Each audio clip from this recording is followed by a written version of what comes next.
ہماری عبادت کی مجھے ضرورت نہیں ہے، ہو چکی عبادت، بس انہی سے امیدیں ہیں کہ یہ ہماری چیزوں کو پورا کریں۔ اب تم سے کیوں کہہ رہا ہے؟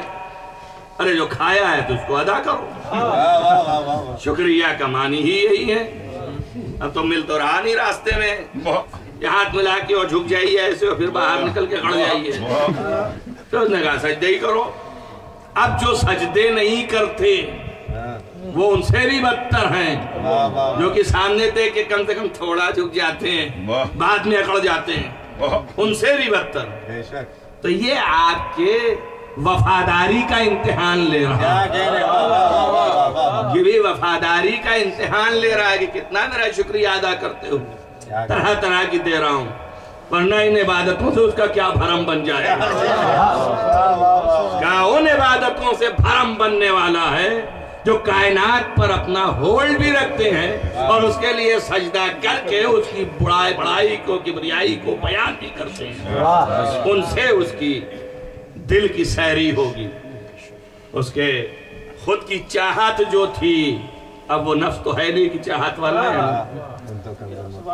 تو وہ پوری ان سے ہوگی۔ اب یہ کافی ہیں، یہ لوگ جو ہیں ان سے بھی کہہ تو ہوتا ہے کم کر دیں۔ اب بتائیے آپ اگر کم کرنے کی بات میں وہ بھی شریک ہوتے تو وہ ڈنڈا لیے تھوڑی پھرتے سب کے اوپر، پڑے گا تو مار کھائے گا۔ بھائی اسی ایک تبلیغ کی بیچارے نے، اور کتنا مسلمان متاثر ہو جاتا ہے۔ اگر اللہ کو یہی کرنا ہوتا تو کیا اللہ کے پاس ملائکہ نہیں تھے؟ بھیج دیتا، روزانہ ٹھکائی ہوتی اور اللہ کو زبردستی کی عبادت کرنی چاہیے، اور ڈنڈا لے کر کے کھڑے ہو جائیے، مار پیٹ کریے، پہنچائیے فقط۔ نبی سے بھی کہا ہے، بلکہ جب کہا بھی ہے، جب پیغمبر پہنچانے کے بعد بھی دیکھتے تھے کہ بے عمل ہیں یہ، تو دل ان کا برداشتہ ہو جاتا تھا، تو اللہ نے کہا کاہے کو دل پہ لے رہے ہو؟ ہم نے تم کو ان کے اوپر مسلط کرنے کے لیے نہیں بھیجا، ہم نے صرف اس لیے بھیجا ہے کہ ہمارا پیغام پہنچاؤ، بس پیغام پہنچاؤ، ہمارے حکم پر عمل کرو، بس اور کچھ بھی نہیں چاہیے۔ اب بتائیے پیغمبر سے بھی بڑے زیادہ مبلغ بن رہے ہیں یہ لوگ، ان سے بھی اونچا بننا چاہتے ہیں، ڈنڈا لیے کھڑے ہیں، گلی گلی کوچے کوچے چلو۔ ارے کاہے کو چلو، یہی تو امتحان لے رہا ہے خدا کہ دیکھیں کون اپنے سے آتا ہے، کیسا آتا ہے۔ آپ اس کو بھی مخدوش کرنا چاہ رہے ہیں، یعنی جو خدا چاہتا ہے اس کے خلاف ہے جانا، یہی تبلیغ ہے۔ صلوات پڑھیں محمد۔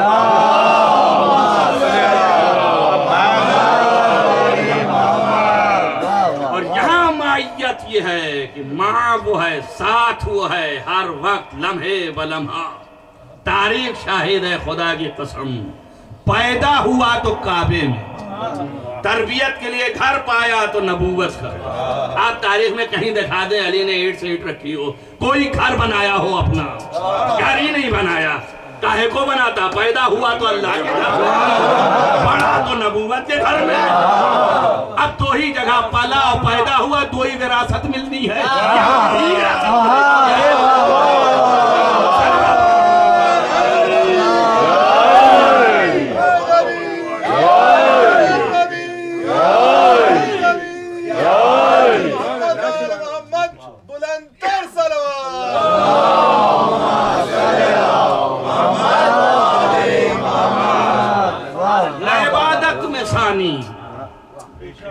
اور نہ ہی ریاضت میں ثانی، نہ زندگی میں کوئی اس کا مثل و نظیر، سب اپنی جگہ پر بالکل اعلیٰ، ایسا خوبصورت کہ زمانہ جب دیکھے تو لا الہ الا اللہ۔ تاریخیں شاہد ہیں کہ مدینے اور مکے کی گلیوں سے جب علی گزرتے تھے لوگ کہتے تھے ما اشرف ھذا الفتى لا الہ الا اللہ۔ آپ دیکھیں لکھنے والے بھی بیچارے بھول کے لکھ دیتے ہیں، شاہد مثال میں لکھ دیتے ہیں کہ دیکھیے یہاں پر ما اشرف الفتى، یہ ما اشرف جو ہے یہ تعجب میں ہے، تعجب کی مثال میں لے آئے، کیا واقعہ یہ لے آئے۔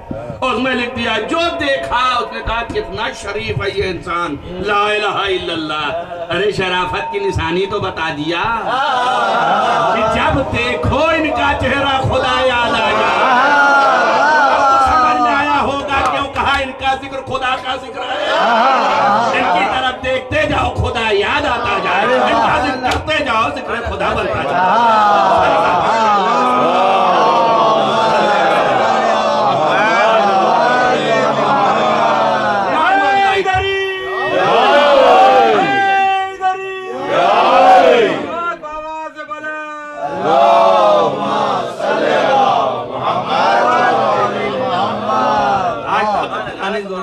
لائٹ میں چلیں گے، نارمل اور لائٹ۔ ایک صلوات اور پڑھیں محمد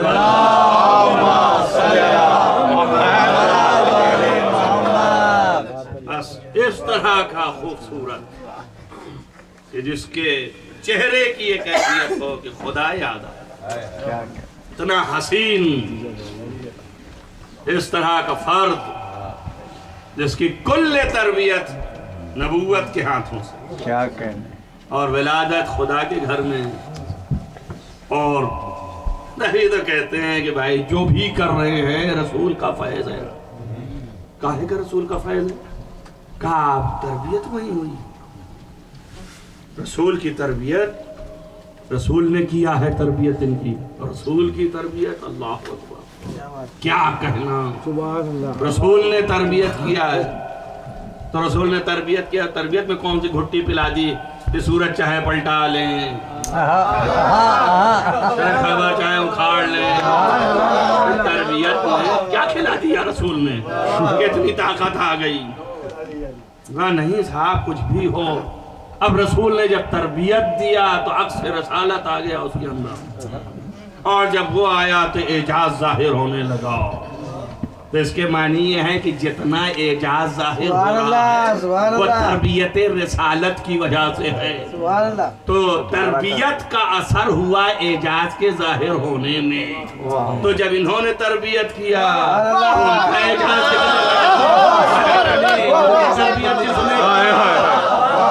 کسی نے ان کی بھی تربیت کی تھی، رسول سے ظاہر ہو رہا ہے۔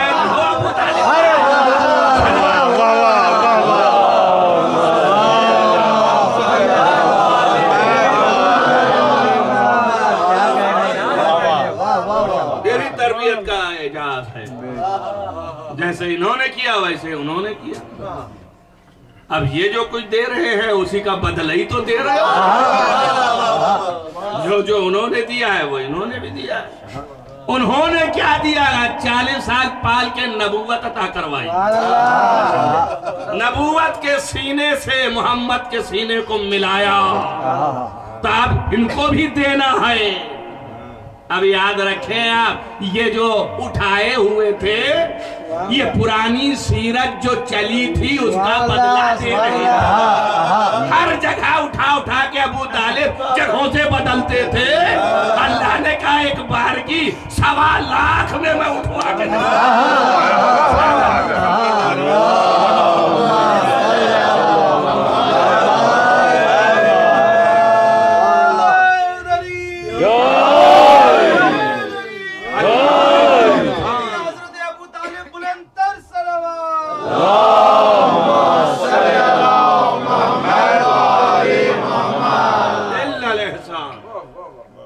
الجزاء الاحسان الا الاحسان، احسان کا بدلہ احسان ہے۔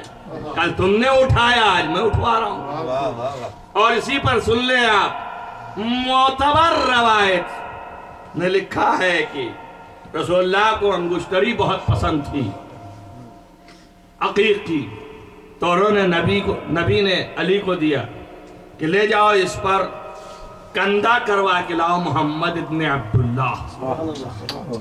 نبوت کے بعد لے گئے آپ، انگشتری ساس کو دیا کہ کندہ کر دے، بیچارے نے چونکہ ایمان لایا ہوا تھا، وہ کندہ کرتے وقت عبداللہ بھول کے محمد رسول اللہ لکھ دیا۔ اب جب مولانا نے دیکھا کہ تم کو تو کچھ اور لکھنے کے لیے دیا گیا، اس نے کہا سرکار کیا کرتا، آنکھ بہہ گیا۔ رسول کے پاس لے آئے کہ یا رسول اللہ اس نے تو یہ کر دیا، اب دوسری انگشتری بنواؤں؟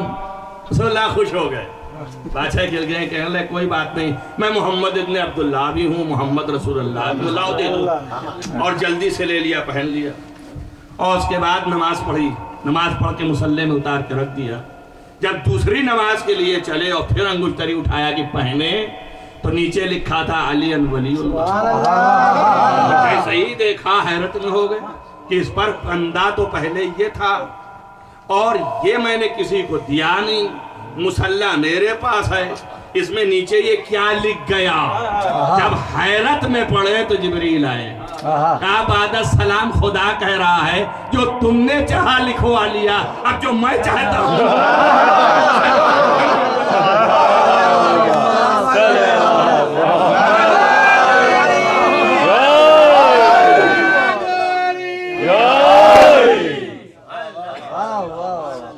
تمہاری خواہش تھی تم نے کروا لیا، اب جو میری خواہش ہے وہ میں نے کروا لیا۔ معیت سمجھ میں آ رہی نا آپ کو؟